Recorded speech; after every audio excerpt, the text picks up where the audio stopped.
नमस्कार दोस्तों, मैं रजत फैकल्टी एट गवर्नमेंट पॉलिटेक्निक बताएंगे। आज का जो हम अपना लेक्चर है दोबारा से वोकेबलरी सेक्शन में बना रहे हैं। वोकेबलरी में इससे पिछले लेक्चर्स में हम लोगों ने 10-10 करके लगभग 3-4 लेक्चर कर लिए हैं, ठीक है। और पर लेक्चर में 25 से 40 वर्ड के आसपास हम लोग पढ़ते हैं, ठीक है। किसी में 25 होंगे, किसी में 40, किसी में 25 से 40 के बीच में होंगे, इससे कम नहीं होते, ठीक है। तो आज जो है हम लोग अपना वोकैब का नेक्स्ट लेक्चर कर रहे हैं, ठीक है। इसमें हम सिनोनिम्स, वर्ड, उनके सिनोनिम्स और उनके हिंदी मीनिंग को पढ़ेंगे, ठीक है। तो चलिए शुरू करते हैं। पहला जो वर्ड है आज का, वो पहला वर्ड है एब्नेगेशन। एब्नेगेशन का मतलब होता है रेलिंक्विशमेंट। एब्नेगेशन का मतलब किसी चीज का त्याग करना या किसी चीज को मना कर देना, ठीक है। मान लीजिए किसी ने मुझे कोई चीज ऑफर की और मैंने क्या किया, मना कर दिया। तो दो तरीके हैं, या तो मैं बोल दूं डिनाइड, ठीक है, लेकिन वो बहुत जनरल मीनिंग होता है। किसी बात को मना करना भी डिनाइड ही होता है, ठीक है। तो उस कंडीशन में किसी चीज को ऑफर जब कोई करता है और उसको देना होता है, और जब हम उसको मना करते हैं तो वहां पे हम एब्नेगेशन का यूज करते हैं, ठीक है। इसका सिनोनिम की बात करें तो सिनोनिम है रेलिंक्विशमेंट, RELINQUISHMENT, रेलिंक्विशमेंट, ठीक है। और जो जनरली यूज होता है डिवोटमेंट, ठीक है। इसका मतलब भी क्या होता है, त्याग, ठीक है। और एब्नेगेशन आपको पता ही है, ठीक है। इसका मतलब होता है त्याग करना, ठीक है। तो दो इसमें मीनिंग बहुत ज्यादा इंपॉर्टेंट है। एक होता है डिवोटमेंट। डिवोटमेंट भी आप याद कर लीजिए। डिवोटमेंट का मतलब होता है त्याग करना, किसी चीज को छोड़ देना, ठीक है। और रेलिंक्विशमेंट अगर आपको कहीं दिख जाता है, बहुत ज्यादा टफ लैंग्वेज जहां पर लिखी होगी, तो वहां पर आपको ये लिखा हुआ मिलेगा और इसका मतलब भी होता है त्याग करना। एब्नेगेशन आपको जनरली हर जगह जहां तहां लिखा मिल जाएगा, ठीक है।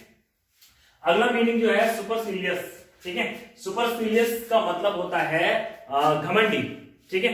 कहेंगे सर तो घमंडी तो एरोगेंट भी होता है, वो बिल्कुल होता है, लेकिन क्या होता है, एक ही भाषा में बहुत सारे तरीके से चीजों को कहा जाता है, ठीक है। तो सुपरसिलियस किसी व्यक्ति विशेष के लिए आता है, ठीक है। तो सुपरसिलियस, इसका अगर सिनोनिम की बात करें तो कैवेलियर, ठीक है, कैवेलियर या प्राउड, ठीक है। एक और इंटरेस्टिंग शब्द है जो आपको देखेंगे, पढ़ेंगे तो आपको अंदाजा नहीं लग पाएगा कि इसका मतलब क्या है, ठीक है।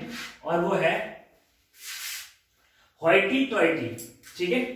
HOITY, होइटी, TOITY, टॉइटी। होइटी टॉइटी का मतलब भी क्या है, घमंडी ही होता है, ठीक है।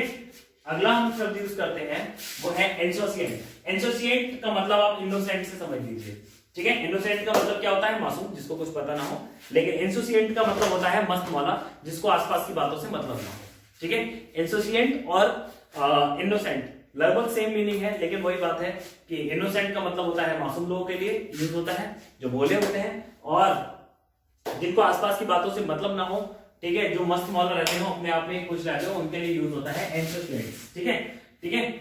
और अगर इसके सिनोनिम की बात करें तो इसका सिनोनिम है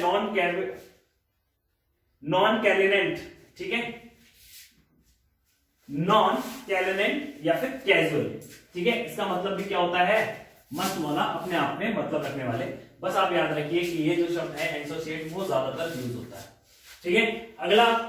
अगला जो मीनिंग वर्ड है वो है हमारा प्रोफिलिगेट, ठीक है। प्रोफिलिगेट का मतलब आप प्रॉफिट से समझिए यहाँ पर, ठीक है। लेकिन ये प्रॉफिट वो खुद नहीं करेगा, ये प्रॉफिट वो दूसरों को करवाएगा, क्योंकि प्रोफिलिगेट का मतलब होता है खर्चीला, ठीक है। बोलेंगे सर खर्चीला, प्रोफिलिगेट का मतलब खर्चीला है, तो एक्स्ट्रावेगेंट का मतलब भी खर्चीला है, बिल्कुल है, ठीक है। लेकिन प्रोफिलिगेट का मतलब होता है ज्यादा मात्रा में पैसे या ज्यादा मात्रा में चीजें खर्च करने वाला। एक्स्ट्रावेगेंट का मतलब होता है फिजूल में एक्स्ट्रा चीजें खरीदने वाला, ठीक है। इन दोनों के बीच में अंतर होता है, ठीक है। तो ये एक्स्ट्रावेगेंट इसका सिनोनिम हो गया, ठीक है। और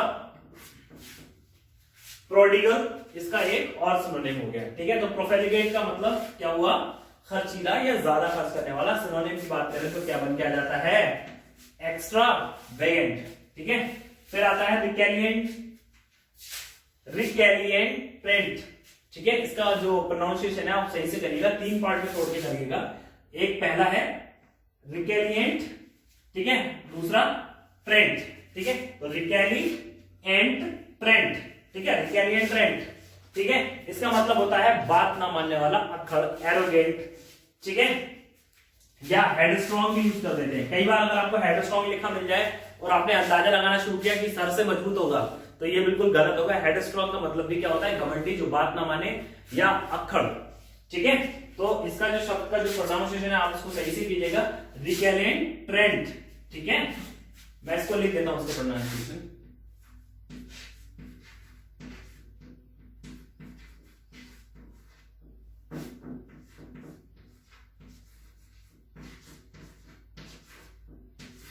रिकैलिएंट्रेंट। रिकैलिएंट्रेंट का मतलब बात ना मानने वाला। ठीक है, अब अगला जो वर्ड है वो है फ्लैबरगैस्टेड। ठीक है, इसका भी सही से प्रोनाउंसिएशन करिए, फ्लैबरगैस्टेड। हिंदी में लिख देता हूं।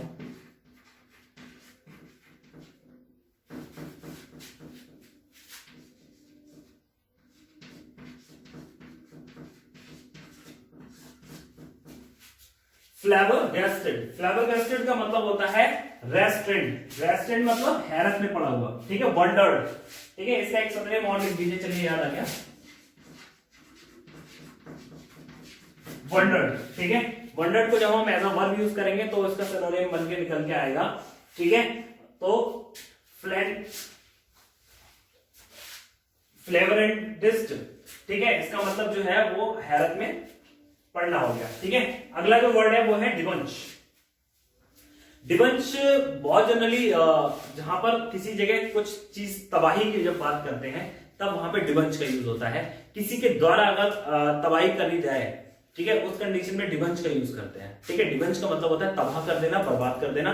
डिबंच का जो सिनोनिम है वो है रुइंड, RUIND। ठीक है, ये रहा RUINED, रिंड। ठीक है, और इसका एक और सिनोनिम जो आपको तो बिल्कुल पता ही होगा, डिस्ट्रॉयड। ठीक है, तो इसका मतलब भी क्या हो गया? तबाह करना। इसके बाद में आता है एडिक्ट। ये एडिक्ट वो वाला नहीं जो आप समझ रहे हैं। ठीक है, वो वाला एडिक्ट का मतलब होता है धती, जिसको लत लग जाए, नहीं वो नहीं है। ये एडिक्ट का मतलब होता है ऑर्डिनेंस। ऑर्डिनेंस का मतलब अध्यादेश। ठीक है, किसी चीज की और किसी ऑर्गेनाइजेशन के द्वारा दिया गया आदेश क्या कहलाता है? अध्यादेश। ठीक है, और इसको क्या बोलते हैं? एडिक्ट। ठीक है, एडिक्ट या ऑर्डिनेंस बोलते हैं ना, सरकार अध्यादेश लेकर के आई है, तो ऑर्गेनाइजेशन क्या हुई? पार्लियामेंट। और पार्लियामेंट में ही अध्यादेश लाया जाता है। अध्यादेश तब तक कानून नहीं बनता जब तक कि उस पर सुप्रीम कोर्ट अपनी मोहर ना लगा दे। ठीक है, राष्ट्रपति साइन ना कर दे। ओके, और ऑर्डिनेंस क्या होता है? ऑर्डिनेंस ऐसी सरकार के द्वारा लिया जाता है जो कि एक टेम्परेरी कानून होता है। जानकारी के लिए बता दिया। ठीक है, तो ये एडिक्ट और ऑर्डिनेंस क्या है? सेम चीज। अगली बात करें तो पॉइज्ड। पॉइज्ड का मतलब होता है मूव फॉरवर्ड, आगे बढ़ना।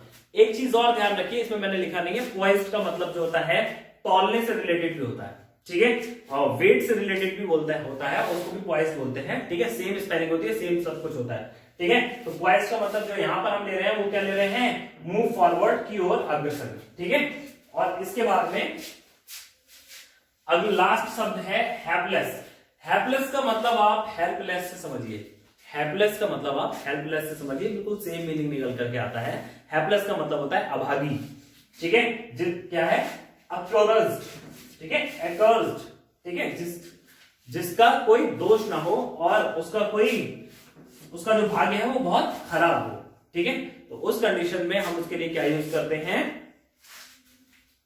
हेल्पलेस। ठीक है, तो ये है आज के 10 वर्ड और उनके सिनोनिम्स। लगभग 25 होंगे, 25 से ज्यादा ही होंगे। ठीक है, तो आप इनको याद करिए डेली। आप 10 से 25 वर्ड्स और उनके मीनिंग सिनोनिम्स को याद करिए। धीरे धीरे वोकैब में आपके बदलाव आएगा। ठीक है, मिलते हैं अगले वीडियो में, तब तक के लिए धन्यवाद।